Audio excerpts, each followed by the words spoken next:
Ami, hari ini di sini Ami. Agendanya apa hari ini Ami? Ceplos ya wartawan. Hari ini agendanya Ami boleh? Jangan didorong dong bang. Berita bagus, ada berita bagus. Apa tuh Ami? Hari ini seperti apa Ami mungkin? Dikit kesiapannya? Udah enggak di ini aku. Hati-hati. Ami ini soal apa? Ini soal apa Mi? Pemeriksaan apa sih? Berita apa nanti ya dikasih tahu. Berarti siap Ami hari ini Mi? Dokter Rocky mungkin gimana dokter hari ini laporannya? Ini hari yang ditunggu Oh, hari yang ditunggu. karena temuannya ini kan harus kita jalani karena kalau seandainya kalau benar nggak usah takut. Oke. Ya. Siap ya berarti hari ini. Tahu dari siapa sih? Biasanya ada koordinasi. Hah, biar gue udah ditersangkain, mulut gue ini belum bisu. Gue akan terus menyuarakan kebenaran.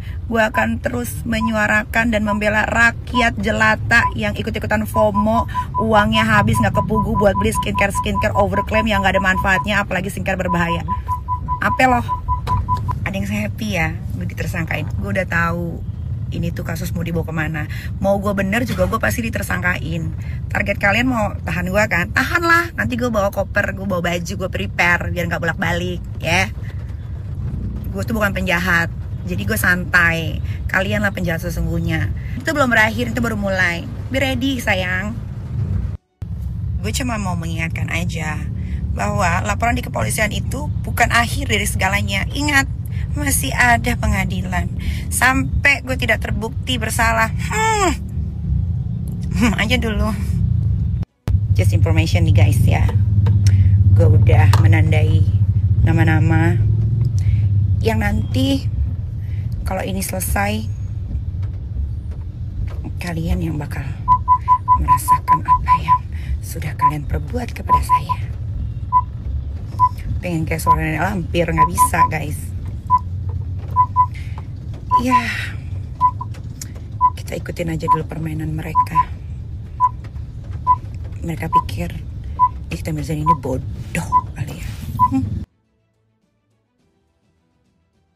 Jadi salah satu opini yang digiring sama mereka adalah Doktif meraba-raba suaminya.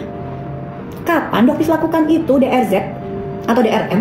Tuh, tahu nggak kamu, DRZ, suami kamu yang sering kirim foto ke Doktif, gimana? Dan Doktif nggak ladenin.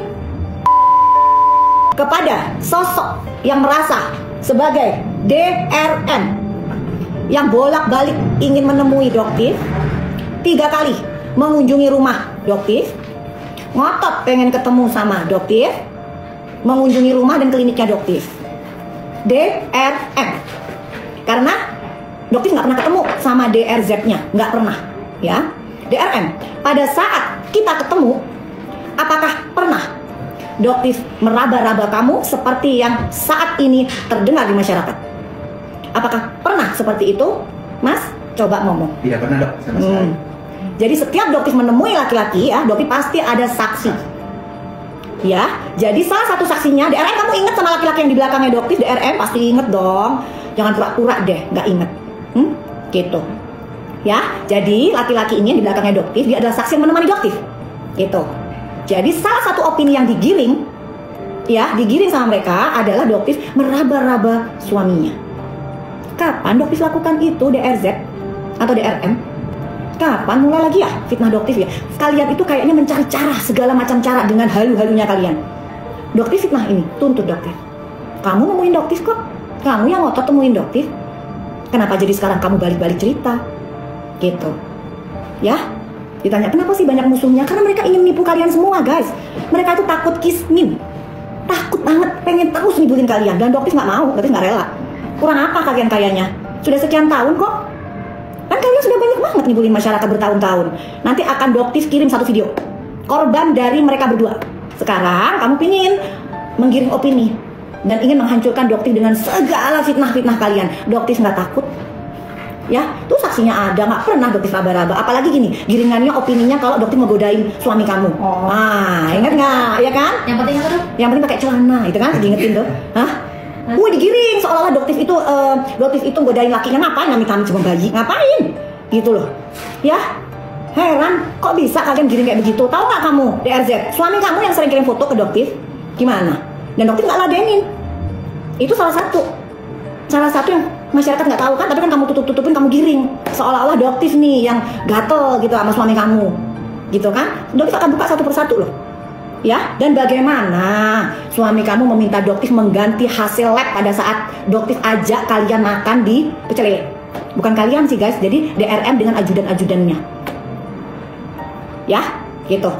Bisa nggak kak hasil labnya diganti? Oh nggak bisa. Kan yang dari pasaran emang hasil lab ini, ngapain harus diganti? Ingat nggak? Ada tuh saksinya. Ingat nggak? Ya. Jadi Doktif akan buka satu persatu karena setelah Doktif lihat luar biasa. Dalam tembok derita, dia menanggung dosa. Dalam tembok derita, menjadi narapidana.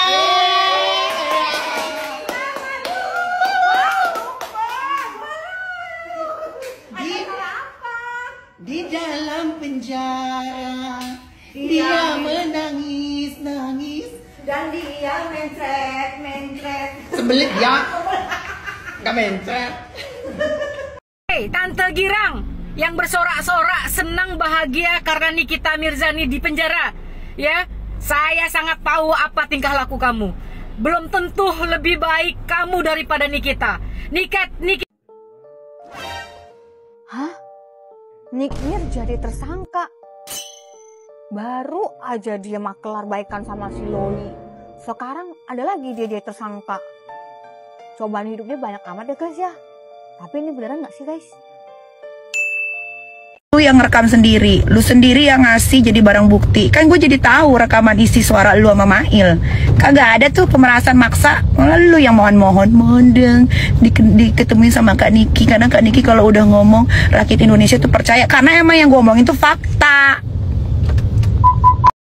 Lantam lu nantangin gua, ha? Dibilang Nikmir nggak takut suruh kesini. Lu yang ke gua, lu yang lebih muda. Sialan lu ya, bikin orang emosi. Gue masih nggak emosi kemarin. Gara-gara bacot lu gue emosi sekarang. Hah? Sialan lu.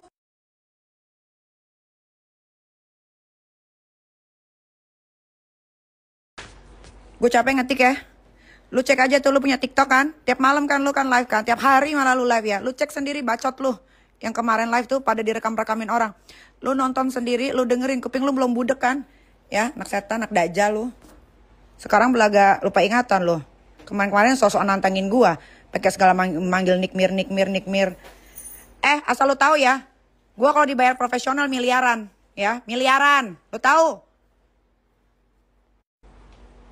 Gue ini jagain bisnisnya kakak lu, tahu nggak? Kalau nggak, kakak lu tuh nggak bisa live kemarin tuh. Hah? Tanggal 4 kemarin tuh nggak bisa dia live. Lu tahu? Gue ini jagain bisnisnya kakak lu, tahu nggak? Kalau nggak, kakak lu tuh nggak bisa live kemarin tuh. Hah? Tanggal 4 kemarin tuh nggak bisa dia live. Karena siapa? Dia bisa live lagi karena gua, monyet. Anjing lo ya. Terima kasih lo sama gua harusnya satu keluarga itu. Bukannya malah lu sok-sokan lo.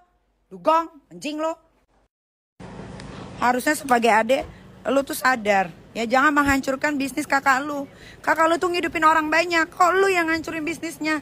Emang rada-rada gila lo, emang agak lain lo. Udah kakak lu juga pernah diributin sama lu, disindir-sindir. Sok-sokan sekarang mau jadi pahlawan, padahal kakak lu yang salah. Ini nyolot lagi ngomongnya, sok nantangin orang lah, pakai bahasa daerah lah. Gak ada takutnya gua sama lu, gak ada.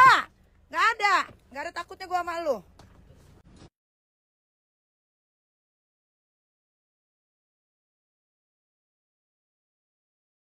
Ya Allah, pada akhirnya ya orang jahat yang akan tenggelam. Makasih loh. Nepos lagi bersatu banget. Halo sayang. Halo. Nepos. Menyala merahku. Menyala salah. Ternyata Dokter Reza Gladys pakai buzzer. Hah? Nggak salah. Nggak salah dengar. Nggak salah baca gue Dokter Reza Gladys pakai buzzer. Coba kita lihat siapa pakai buzzer sesungguhnya. Tara. Selamat membaca, netizen yang budiman. Selamat membaca. Makanya kalau mau neriakin orang itu lu berkaca. Siapa yang pakai buzzer? Salah kan lu pernah mau endorse gue? Salah kan lu pernah mau menjadikan gue sebagai buzzer bayaran lu? Aduh, nggak mempan. Kembali terbukti kata-kataku toh, persoalan skincare, persoalan kosmetik itu apa? Coba kau lihat 20 Februari 2025 resmi Nikita Mirzani dan asistennya ditetapkan menjadi tersangka atas dugaan kasus pemerasan dan tindak pidana pencucian uang. Itu misalnya saya bilang kemarin, katanya Pak ini Nikmir begini, Pak ini Doktif begini-begini, kalau ada pemerasan, ada ini, ada itu. Kalau ada pemerasan, kok contoh itu Reza Gladys, pintar dia laporkan berdasarkan fakta. Ada bukti chat, setelah diperiksa itu bukti chat, WhatsApp, ada saksi, bukti transfer. Dan dirasa dari kepolisian itu bahwasanya buktinya cukup, ya sudah ditetapkan jadi tersangka. Jangan ngoceh ini Pak diperas Pak begini. Padahal nggak ada bukti, nggak berani juga melapor. Jadi kronologinya itu awalnya Nikmir menjelek-jelekkan katanya produknya Reza Gladys. Terus katanya kalau you mau saya tutup mulut, kirim 5M. Dikirimkanlah dia 2 tahap, tanggal 14 sama 15. Totalnya itu 4M. Begitu teman-teman. Jadi kemarin yang ngomong kalau diperas, diancam apa semua, itu ada aturannya, saya udah bilang, tinggal laporkan aja. Kemudian tanggal 3 Desember Reza Gladys melaporkan Nikita Mirzani. Setelah itu diperiksa 10 orang saksi, ada screenshot WhatsApp, ada bukti transfer, handphone, dan lain-lain, bahkan ada flash disk. Kemudian polisi merasa bukti sudah cukup, maka ditetapkanlah mereka sebagai tersangka. Kemarin dipanggil katanya minta untuk dijadwalkan ulang karena ada pekerjaan yang tidak bisa ditinggalkan. Dan you harus tahu Nikita Mirzani itu dijerat dengan pasal 27B ayat 2 dan pasal 45 ayat 10 Undang-Undang ITE, itu maksimal hukumannya 6 tahun. Terus ada pasal 368 Kitab Undang-Undang Hukum Pidana, itu tentang pengancaman, ancaman maksimal hukumannya adalah 9 tahun. Terus ada pasal 45 terkait TPPU, itu ancaman maksimalnya 20 tahun. Jadi teman-teman, kalau kalian merasa benar, kalau kalian merasa buktinya bagus, ada aturannya, laporkan. Ini yang benar, ini yang benar ini. Intinya adalah kembali terungkap kebenaran yang saya jelaskan kemarin-kemarin di videoku. Jadi kalian bisa belajar lah terkait pengancaman, terkait apa semua dan lain-lain pasal yang saya sebutkan itu, biar kalian gampang mengerti. Jadi kalian itu harus tahu bahwasanya ada prosedural. Nanti kita lihat bagaimana pembelaan dan bagaimana ending dari kasus ini. Saya cuma menjelaskan kronologi. Saya menjelaskan bahwasanya pasal-pasal yang dijeratkan oleh Nikmir untuk Nikmir itu dan ancaman hukumannya seperti itu. Menurut kalian kayak gimana? Coba komen.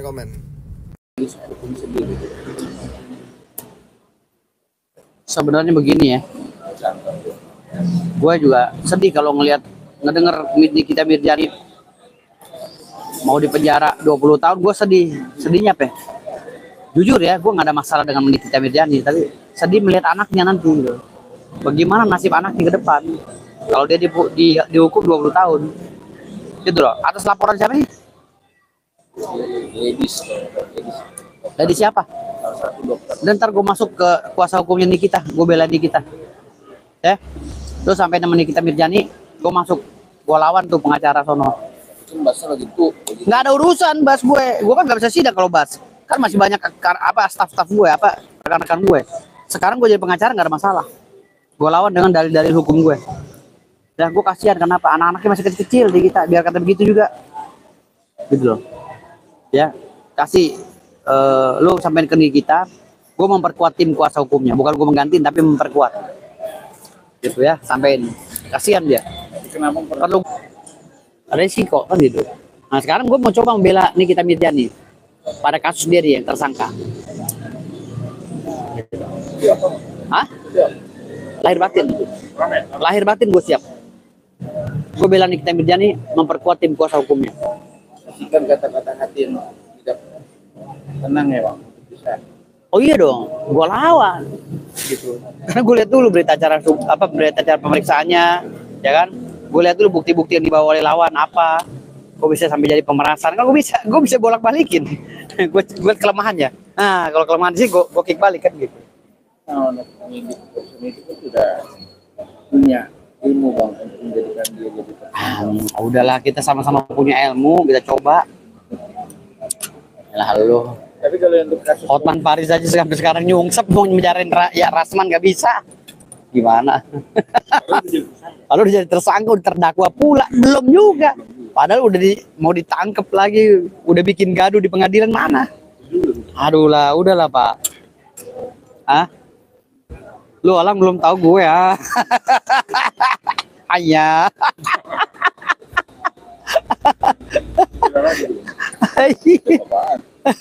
Ada satu kantin di Polda Metro Jaya Jakarta Selatan. Nih mulut gue kayaknya mau berkuah lagi nih. Hidup kejadian aja hari-hari.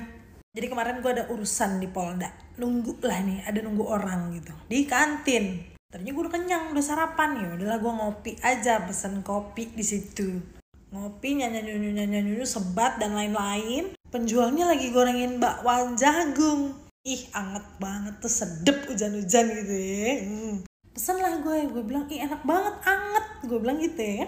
Mau gue comot nih satu yang udah dia taruh di tampah itu. Jadi habis goreng dia taruh di tampah hasil gorengannya. Gue mau comot. Kata mbak kantinnya, mbak pakai piring aja, kata dia. Di pikiran gue saat itu, karena nggak mau tangan gue kotor atau berminyak, jadi dia bilang pakai piring aja. Dengan gercep gue bilang, oh boleh, mana piring? Gue bilang gitu dah. Dia ambilin piring, abis itu dia ngomong sama gue, berapa bu? 5 katanya. Ngapain makan gorengan banyak-banyak, mau ngobrol gue? Gue bilang, gak usah bu, banyak amat 5, mau ngapain? Gue bilang, kalau beli satu kan kurang enak, mana udah pakai piring Typlek yang kecil gitu loh. Ya udah deh 2 deh, gue bilang. Ya udah tunggu aja di bangku, kata dia. Ini kantin-kantin kecil gitu ya, kayak warung-warung pinggir jalan ya, bukan restoran. Gue duduk deh tuh, sesuai instruksi. Dia duduk pantat gue nih ya. Set! Dia datang cuk bawa tuh piring. Tiba-tiba dia datang dengan bakwannya 10 kalau nggak salah, sama pisang goreng anget juga. Yang gue nggak ngeliat tuh pisang goreng, tahu-tahu ada aja di piring gue. Kayaknya ada 15 tuh di piring, ya. Ya udah, gue pikir dia nempatin doang, jadi biar gue nggak bolak-balik kalau gue mau gitu ya kan. Lu mikirnya gitu juga nggak kalau jadi gue? Gue makan bakwan 1, pisang 1, 2. Ngopi, sebat, sedep ya. Hidup kayak nggak ada pikiran gitu. Udah selesai, akhirnya gue mau masuk nih ke dalam Polda. Gue bilang, bu udah selesai nih ya. Bu berapa? Gue bilang gitu. Tadi gorengannya 2 ya. Bener gak gue ngomong? Sama kopi, gue bilang gitu. Tahu lu dia ngomong apa? Kak, ini gorengannya jadi semua.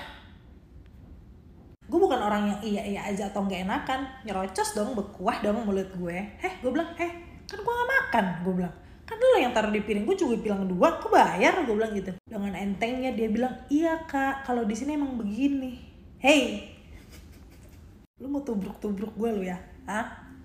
Tahu? Totalnya jadi 70.000 makan gorengan doang. Mau ngapain gue berak bakwan? Makin puyeng kepala gue di negara deh. Astagfirullahaladzim. Itu di tempat polisi. Yang pengen gue tahu nih, ada nggak penonton gue nih orang-orang Polda? Pada digituin juga nggak makan tinnya? Kalau emang digituin juga, pada berani banget lu, Berani lu ya, sama Pak Polisi berani. Apa gue doang orang luar yang digituin? Coba deh komen orang-orang Polda. Nih mana tanggung jawabnya nih? Berak gue jadi berak bakwan. Gimana?